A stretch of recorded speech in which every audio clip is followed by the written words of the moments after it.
As in leadership is always very essential, and this portrays when we have a vision to the people whom we are ruling, and therefore if it is so, then we are saying, ladies and gentlemen, you might be a good leader if you try to implement the positive character that you have to your people. And today's analysis, as we know, the politician that we have in Africa always forget the background they comes from. Nevertheless, they always intend to implement their own rules and regulation in order to be recognized when the hard times comes. They want to be praised,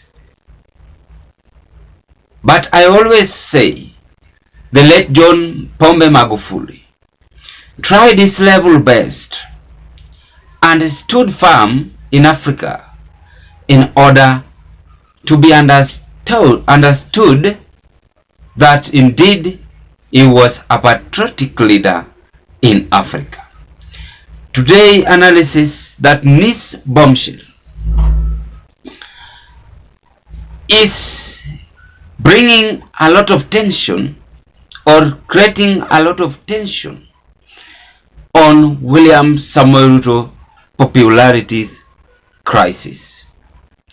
I want to take this chance to welcome you back again to our YouTube platform, Zion Kenya TV.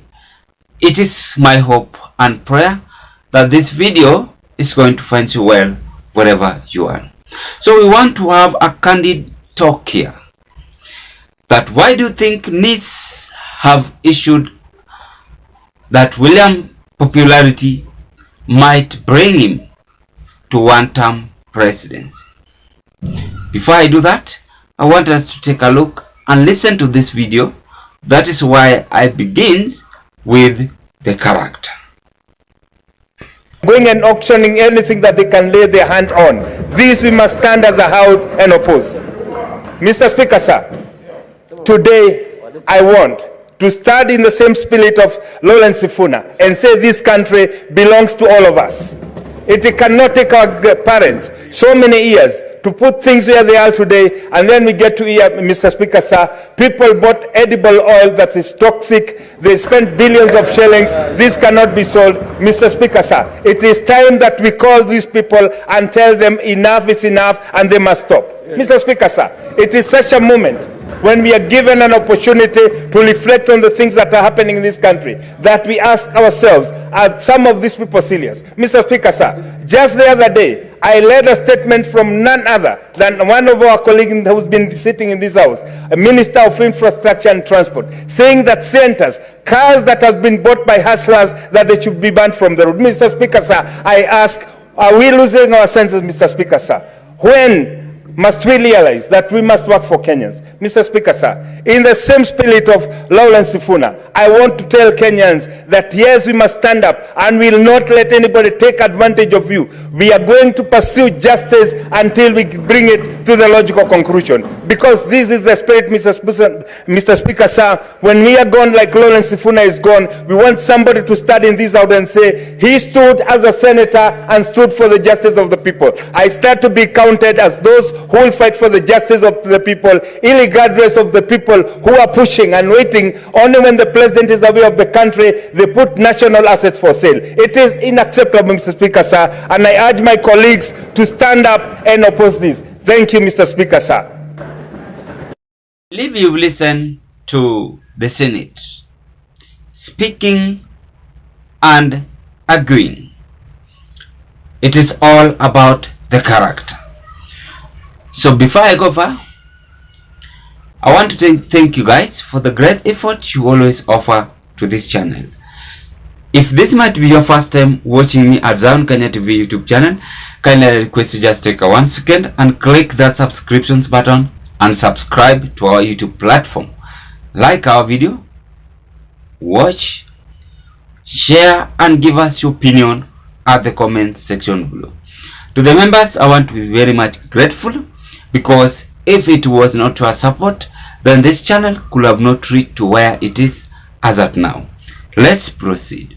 What are the some key factors which have just optimized or ruled the head of state, William Samoei Ruto, out to get into his second term? Number one, the empty promises he made.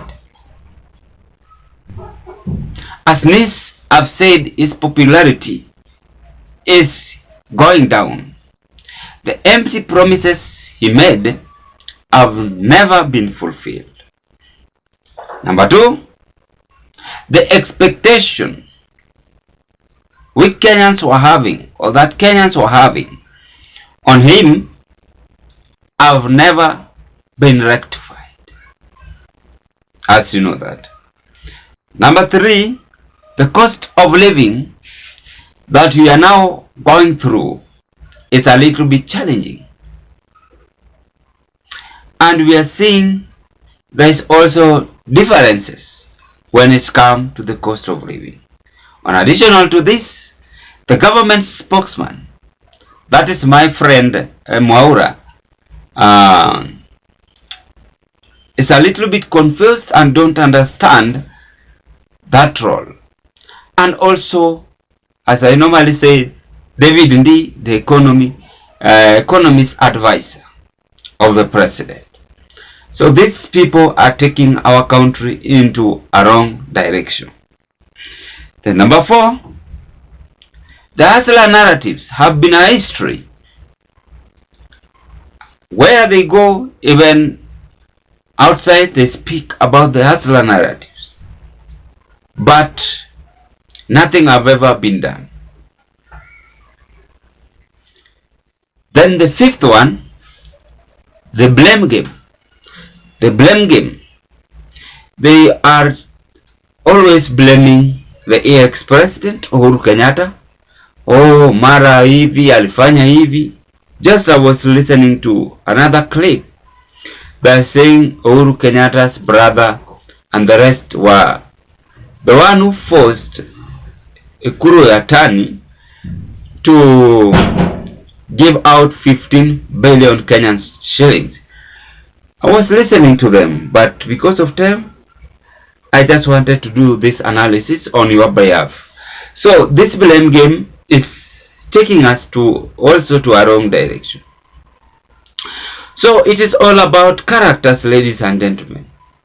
So if you have a leader who always have, for instance, a chameleon character, then we don't have hope at this point. How I wish they could have understand themselves and try to rectify these mistakes. If not, then we are hoping that Niss have prophesied that Ruto might be one-term president. That is what I had to share with you at this point, ladies and gentlemen. My name is Charles. What can you say on today's analysis? I want to wish you all the best as we hope to meet on another analysis. Don't forget to subscribe. Don't forget to watch our videos at our YouTube platform, and also give us your opinion at the comment section below. Bye bye, ladies and gentlemen, and may you have a blessed time. Stay tuned at Zion Analysis.